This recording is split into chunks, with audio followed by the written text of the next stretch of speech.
WCBI News at 6 starts now.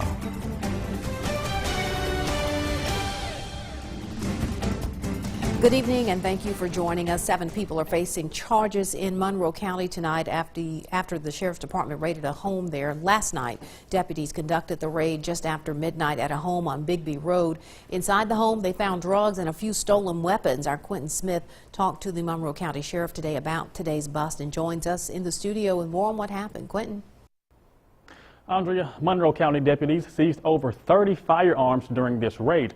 Deputies were also able to put away 2 alleged drug dealers. Sheriff Cecil Cantrell says today's bust sends a message that he's not going to tolerate drugs being sold in Monroe County. It's a win-win for law enforcement last night in Monroe County. It was just after midnight when the Monroe County Sheriff's Department raided a Monroe County home for drugs. We come through the woods, come down by a road, eased up the side of the road in the shadows. We were there. They never knew we were there. I mean, we took a lot of planning and it worked out. 32 guns, meth, loaded syringes, along with other drug paraphernalia were all seized during the drug bust. That's 2 more drug dealers out of business in Monroe County. Sheriff Cecil Cantrell says 2 alleged drug dealers, Travis Hester and Mike Langford, were inside when deputies entered the home. This is just another drug dealer that's been under the radar. He's been really smart.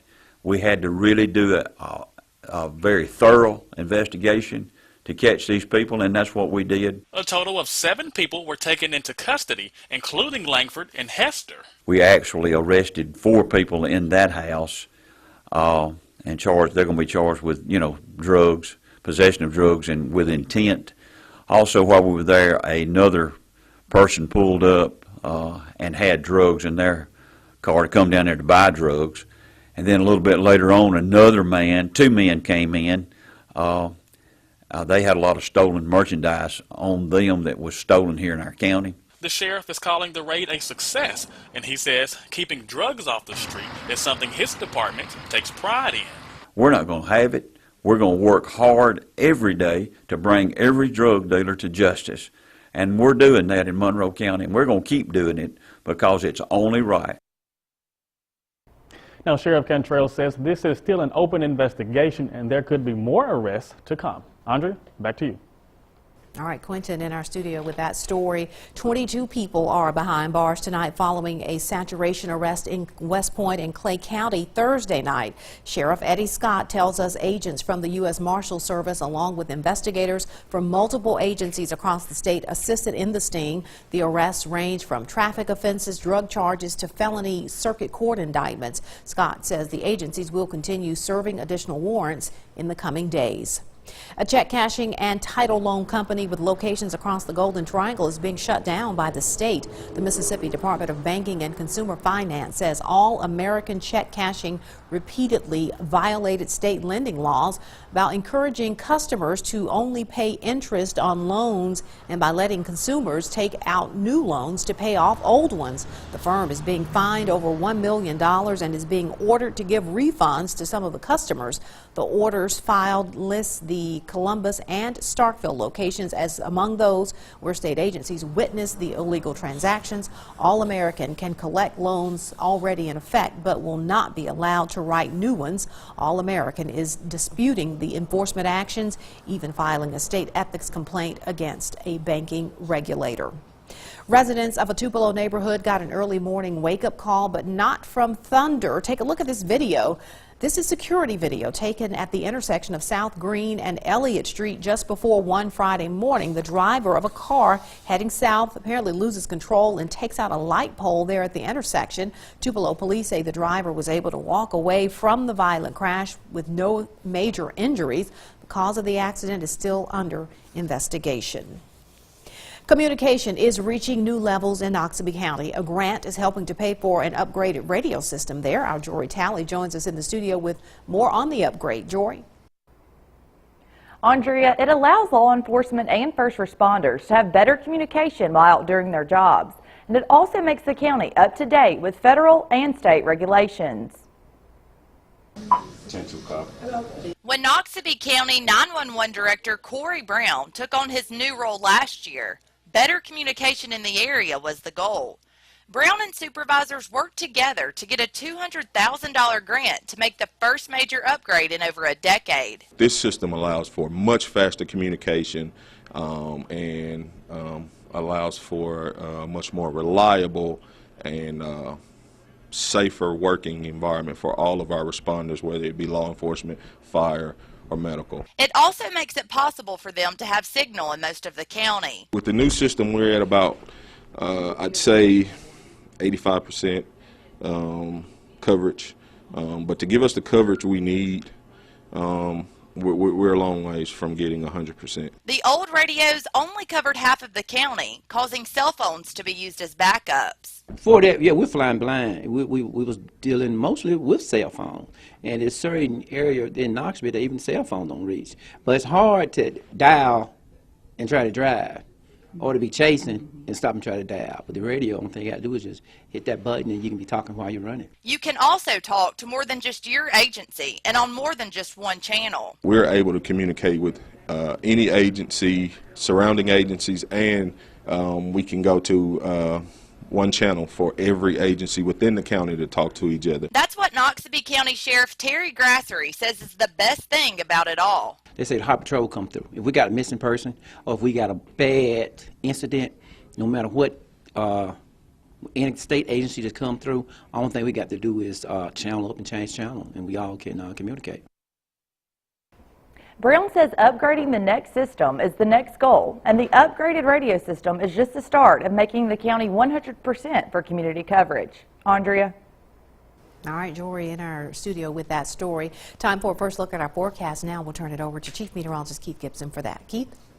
Scattered showers and storms across our region right now. You can see our live Doppler radar right here. Some pretty good downpours. Nothing severe in our official coverage area. We had a few thunderstorm warnings not too long ago for eastern Grenada County, but that storm has weakened below severe limits. But some downpours, thunder and lightning in this activity right now. Perhaps a little bit of small hail. There has been some quarter-size hail reported in Carthage with that storm in Leake County. It is moving northeast towards Winston County. That warning goes until 6:15. We're watching that storm right there. And here's the big picture showing the movement of these storms. So we'll have these storms around for the next couple of hours. The full forecast in just a few minutes. All right, Keith, thanks a lot. An Oxford educator is set to take over as the next superintendent of Aberdeen schools. Board members have picked Jeff Clay to lead the district starting July 1st. Clay right now is assistant superintendent in Oxford. His selection comes as the district returns to local control after being led by a state conservator. Mr. Clay wants to be visible, not only in the school community, but in the greater community. He is a great listener, and one thing that impressed me, he said that he wants to live in the community, buy a home here, shop here. And Clay officially takes office on July the 1st. Members of the 1st Battalion 185th Aviation Regiment headquartered in Tupelo will travel to Fort Hood, Texas on May 14th before going on to Kosovo. Approximately 130 soldiers are deploying for 10 months in support of Operation Joint Guardian. 60 of those are assigned to the regiment's headquarters in Tupelo. The other 70 are assigned to companies A and D in Jackson. The unit will provide rotary wing aviation lift support using Black Hawk helicopters in the Balkans. When we come back, it's a class on class as Lee County students get a chance to put their manners to the test. We'll have that story when we come back. Welcome back, everyone. Young men from across our area were able to enjoy a fancy dinner with their mothers and then learn how to properly treat them and other women in their lives. Real Men Stand Up hosted a mother-son dinner this week at the Elvis Presley birthplace. The theme of the dinner was Treat Her Like a Lady.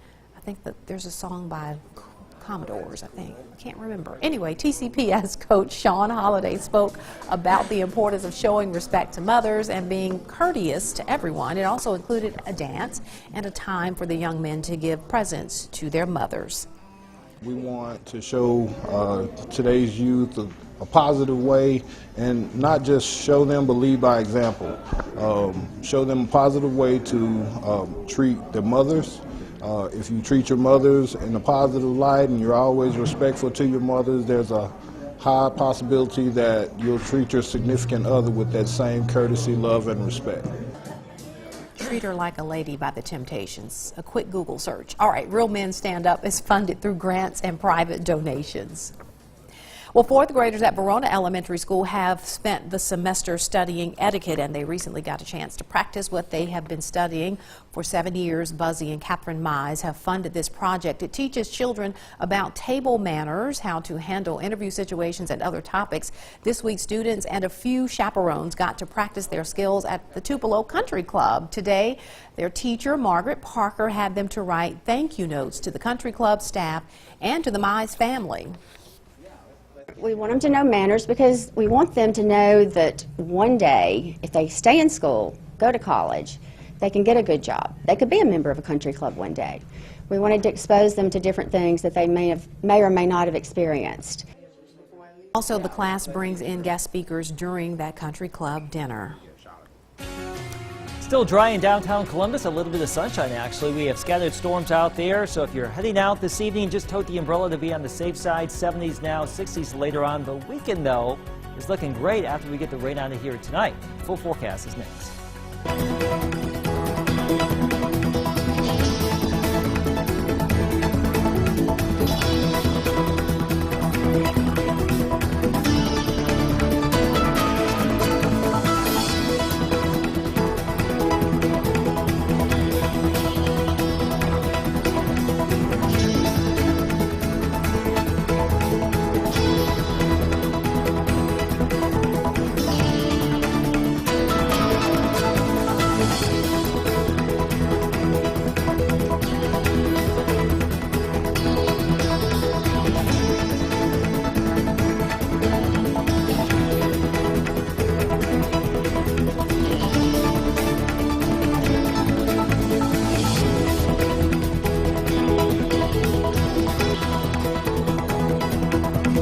WCBI Sports with Robbie Donahoe is brought to you by your local Ford dealers. Go further.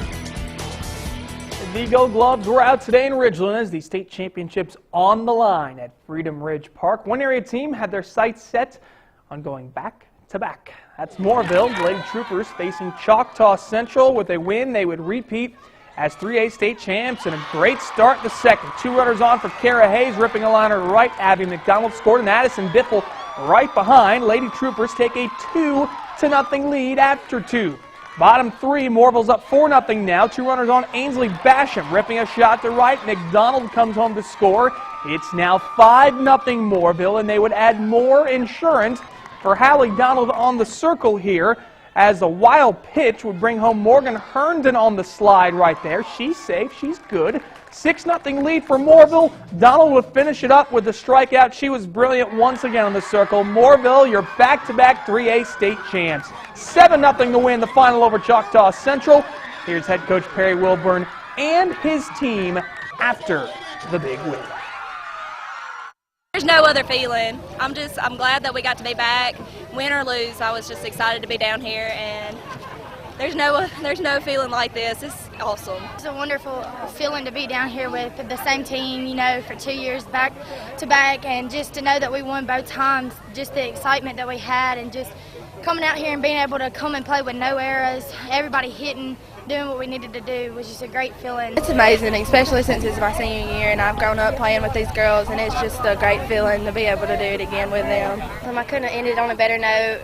I hate that it ended, but I'm so glad we ended it this way. It's unreal, you know, to get back down here again. You know, we won it last year. To get back here and do it back-to-back says a lot about these kids. This group has played for 4 state championships, slow and fast combined, and, you know, it's a hard place to get to. So, you know, hats off these kids. And yes, the celebration is on as Moorville, as you can see. Tupelo just about to get ready for their game 2. But basically every playoff game in baseball in our area has been rained out, so all these game 2s moving to Saturday. The lone area game tonight is Ripley at Corinth. We'll give you an update on that game coming up tonight at 10. To MSU baseball, there in Athens taking on Georgia, and Brent Rooker continues to do Brent Rooker things. Why do you pitch to it? Just why? That's the first pitch he saw in the 3rd inning, and with 2 on, he hits his 20th home run of the year. It's 3-0 MSU after 3. Top 6, here's Elijah McNamee channeling his inner Brent Rooker. A 2-run bomb, his second of the year, going to left. 5-0 MSU. Bottom half of the 6, Connor Pilkington, who pitched a gem in this one, would get a little bit of help down the left field line thanks to downtown Cody Brown. Flashing the leather, making a great diving stab. And then Brown would help his own cause in the 7th inning. With runners on first and second, he blitzes one into right center. Brown would end up with a triple on the play. MSU takes game 1 9-3. Game 2 is set for tomorrow at 3 p.m. Ole Miss about getting ready underway against A&M. The game starts at 6:30. And lastly, 2 coaching moves we want to mention in high school sports. Taurus Metcalf is your new boys basketball coach at West Point. Brad Cox will be the new West Clay Elementary principal. And Jimmy Young, your new head football coach at Moorville, has been an assistant with the Troopers the last 5 years. So we'll have plenty more baseball and fast pitch tonight. Tupelo just about to start their game 2, 1 win away from their first state title. All right, congratulations to those ladies. Oh, yeah, How that's fun awesome. is that? All right, we'll be back with the last look. Still watching the storm cell in southwestern Winston. It may have weakened and dropped some of its hail over the last couple of minutes. That's certainly good news, but still looking at the risk for some hail with that cell. It's moving northeast, so watch out southwest of Louisville. It could get up towards Louisville if it holds together. The rest of the activity producing heavy rain, not severe. Your forecast for the next 7 days, pretty nice weather for the weekend, 79 tomorrow. Like that weekend. That's the news at 6 o'clock. Enjoy the rest of your Friday.